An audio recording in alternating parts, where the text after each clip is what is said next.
Welcome to Events Heist, the podcast game show about post-COVID events and the event professionals that run them. In this episode, you'll be hearing from Kim and Jordan. Kim is the founder and managing partner of Experience Design and the managing director of MCI Experience. Hear his story about Stevie Wonder saving the day, becoming the keynote speaker when President Clinton was delayed. Jordan is the design and design thinking consultancy and executive leadership at Jordan Waid Ltd. He is the VP brand experience, Trend Lab founder, and Vision 2025 futurist at Freeman and Myhre. Hear how he saved his air show in Singapore at the exact time when COVID hit. Have you met any celebrities on the job, and who was your favorite? What were they like? My favorite of all time was once doing a large event for a company called Salesforce.com in Las Vegas. And as one of the speakers, we had Bill Clinton coming to speak. He wasn't president then, he was already past being president. His plane was delayed. And so that evening for an act, we had Stevie Wonder. And we had this audience of 20,000 people and we had no speaker. And Stevie agreed to go on stage and be interviewed by the CEO of Salesforce.com. He was brilliant. He was absolutely amazing. It was just the two of them sitting in chairs, and they had the audience in stitches and also enthralled. Do you think that's changing now, though, in the post-COVID world? It will have to change in the post-COVID world. There's no question that the traditional events industry is fighting it tooth and nail to let's get back to the way it used to be. Of course, but that's impossible, isn't it? Because change is inevitable and constant. Also, the audiences have changed dramatically and we're much more technology enabled today. We live our lives partly online and it's a very natural state for us. So the idea that we all of a sudden turn off our phone to somehow in some kind of weird live reality that disconnects us from the other reality just doesn't make sense anymore. Can you describe the moment to me when you knew COVID was going to turn the industry upside down? We had a show in Singapore and it was one of the air shows, and literally everyone was evacuated and told to go home. And we had this big Rolls-Royce engine from an airplane that just kind of got left there because and we had to pick it up months later. Have you read or watched anything recently that you would share with other event professionals? The design thinking book by the IDEO folks is a really interesting read to really start to think about how you get a little more empathetic and human-centered in how you design events. The tendency, and I've seen this happen, where some executive would say, we want to have an event, and right away they would say, how many people, what kind of venue, are you going to have a dinner party, rather than why are you having it? And so diversity of thinking, bringing in cross disciplines and the intersections of ideas cross-discipline can be really helpful. Event teams tend to have worked together for a number of years. Marketing myopia. Event producers get so focused on their product that they forget what value they're providing. And I think we're seeing that with a lot of event producers today. They're so interested in keeping those dates, filling that venue, selling those exhibitors, that they've lost track of what value they're providing to their attendees, much of which can be online in terms of building community and creating more opportunities for accessibility and for extension of their products. The Marketing Myopia is a book that I read back. It came out in the 60s, for crying out loud. Do you have any good event war stories you want to share? Well, we were in Italy, in Milan, and it's a massive event and there's a tremendous amount going on. But the thing about the event, which is I hope they figure out at some point, is that it's impossible to see more than 1 or 2 or 3 exhibits because the queues are 3 hours long. Wow. 10 hours. 10 hours.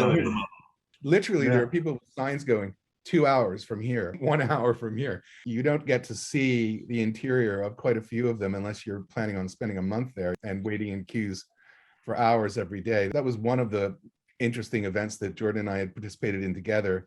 And I think the other one for me that I always found fascinating is Mobile World Congress in Barcelona. Very crowded. It translates in event terms to successful because there's lots of people there. But the taxi queue at the end of the day, again, is 3 hours long to get a bloody taxi from the event.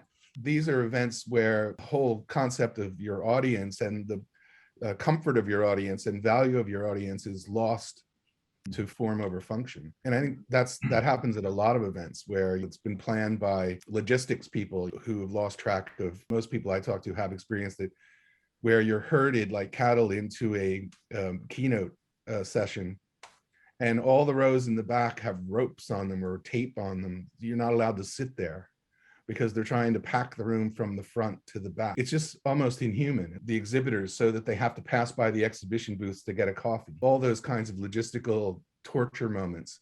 Or let's make sure there's no chairs in the hallways, so people have to stay in the exhibition area. And so what you have are all kinds of people sitting on the floor with their laptops in the hallway. Those kinds of logistics form over function things are, I think, where events fall down hugely. That's one of the things with virtual events, is why you go there and no one's in the expo halls, no one's in the booths, because they're not forced to anymore.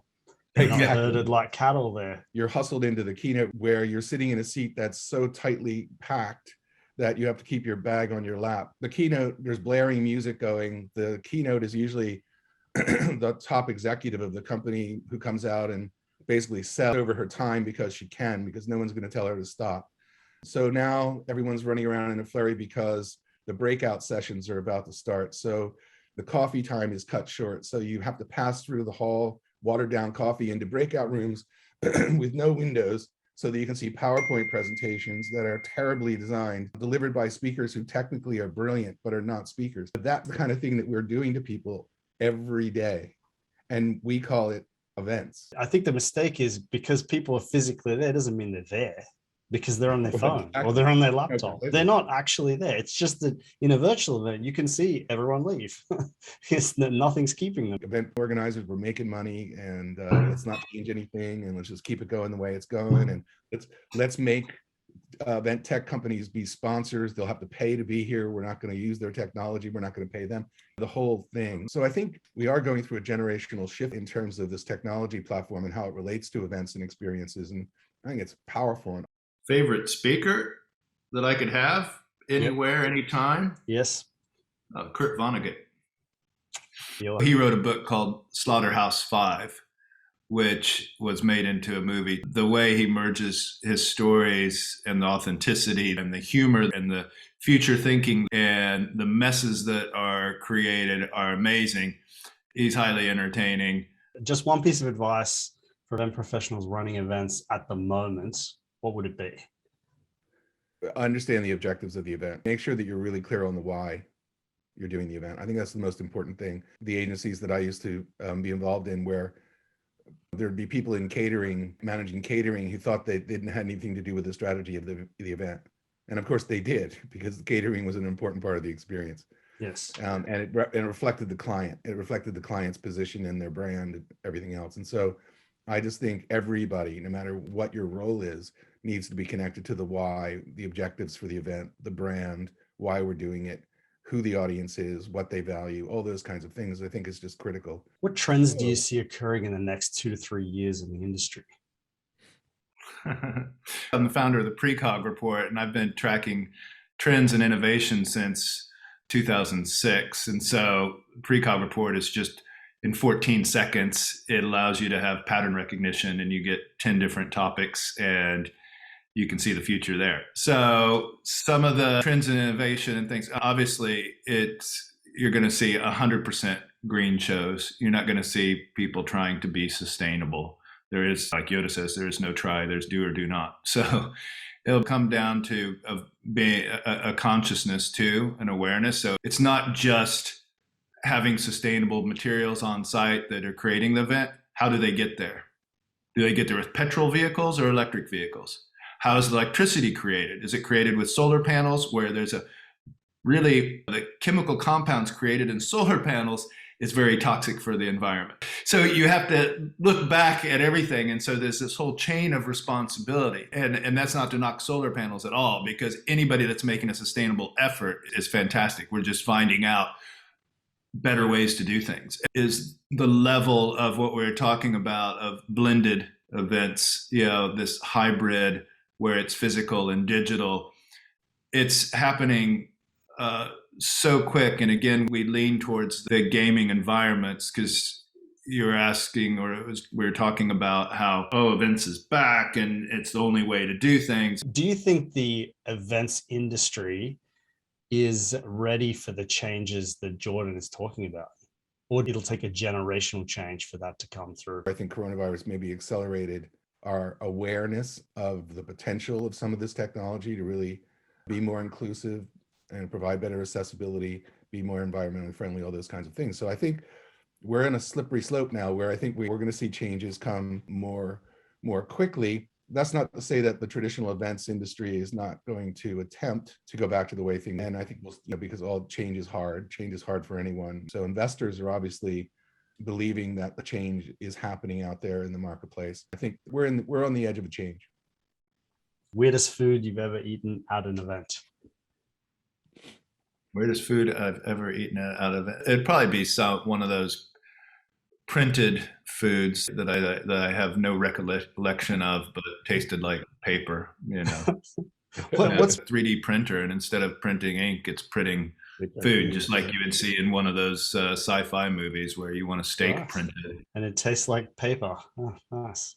Yeah, the flavors weren't what, I'm sure it's advanced since then. So Kim, what's the in-person events look like in your region? Is it coming back? What do you see in the next year or so? What we are seeing is that most in-person events, I say, because some have not, but most in-person events are now making sure that they're including some kind of a virtual component to the event.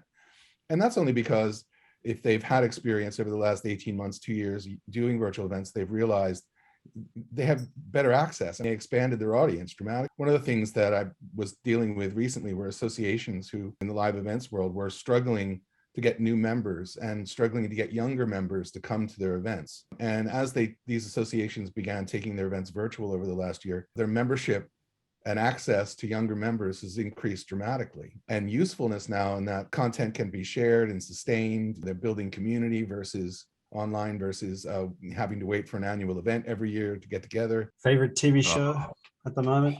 Anything good? I watched was Squid Games, which that's my favorite. I love the theater and the cinematography and the styling from a brand experience or events perspective. It's definitely worth the watch. If you don't like blood and gore, then that can be a bit disturbing. It was a great show. From the perspective, like as an event professional, I feel like you have to watch it because the whole show's an event. It's the one event. It's amazing. The other one as an event professional that you have to watch if you haven't watched it's called Fire Island. But I heard it's really good. Oh my God. Yeah. Every event professional, you shouldn't get your license until you... Jordan just turned me on to Squid Games. So I checked it out.